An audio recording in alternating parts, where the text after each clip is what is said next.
Salut distingués abonnés, tout en espérant que vous allez bien. Nous on se porte très bien. Devenir apiculteur ne s'improvise pas, mais il est capital d'acquérir un minimum de connaissances. Si vous êtes nouveau sur la chaîne, n'hésitez pas de vous abonner, de commenter, de partager, de liker la vidéo en cours. Ici nous parlons agriculture, nous parlons apiculture, nous parlons agroforesterie, nous parlons des différentes astuces. C'est celle-ci, hein? Les différentes astuces qui peuvent vous permettre de réussir dans vos différents projets agro-silvo-pastoraux. Donc aujourd'hui, nous sommes revenus dans ce rucher que nous avons installé dans le centre du Cameroun après Issanja, dans cette agro-forêt à base de cacao. Donc cacao sous ombrage bien sûr, pour la durabilité et la gestion durable de nos ressources. C'est pourquoi vous observez des grands arbres de part et d'autre. Donc on est venu là visiter le rucher pour voir les ruches qui ont déjà pris et bien évidemment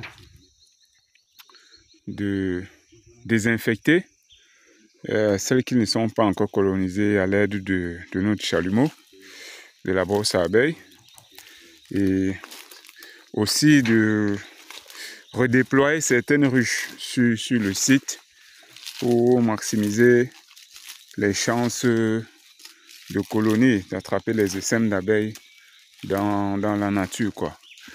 Donc c'est aussi ça, comme on vous dit souvent, l'apiculture, c'est une activité où il faut être patient. C'est pas une activité où on se lance et on espère avoir des revenus dans notre contexte africain, quoi. Parce que là, vous le savez, on capte simplement les essaims dans la nature et on espère avoir le nectar des dieux tout au bout de l'effort. Donc avec les ruches qui sont, parce qu'ici on avait installé 40 ruches. On était à combien? Ici c'est quoi? 10 hectares, 20 hectares? 18 hectares, sur 18 hectares. Donc comme c'est grand, on est en train de redéployer certaines ruches sur la superficie de 18 hectares pour maximiser et obtenir nos 40 colonies dans nos 40 ruches. C'est ça l'apiculture, il faut être patient quand on investit. Le plus important, c'est que tant que les ruches sont bien entretenues, bien propres, il ne pleut pas dessus, les supins en fer, on est parti sur des supins en fer effectivement pour cette durabilité-là, qui sont traités avec l'anti-rouille pour éviter que la rouille nous mange le fer, quoi. Donc, il faut simplement être patient, on est patient. Et puis, quoi qu'il arrive, on va arriver, on va atteindre les objectifs. Des ruches sont des ruches durables. On va les exploiter pendant plus de 10 à 15 ans. Comme c'est du bois bien travaillé. Et c'est ça, quoi. Donc, c'était un peu le petit partage avec vous. Si vous aussi vous êtes lancé en apiculture et que vous avez du mal à capter les essaims, là où vous avez disposé vos ruches, il faut simplement désinfecter les ruches, soit peut-être même toutes les 2 semaines, hein, et recharmer avec la scie d'abeille, parce qu'on a aussi la scie d'abeille.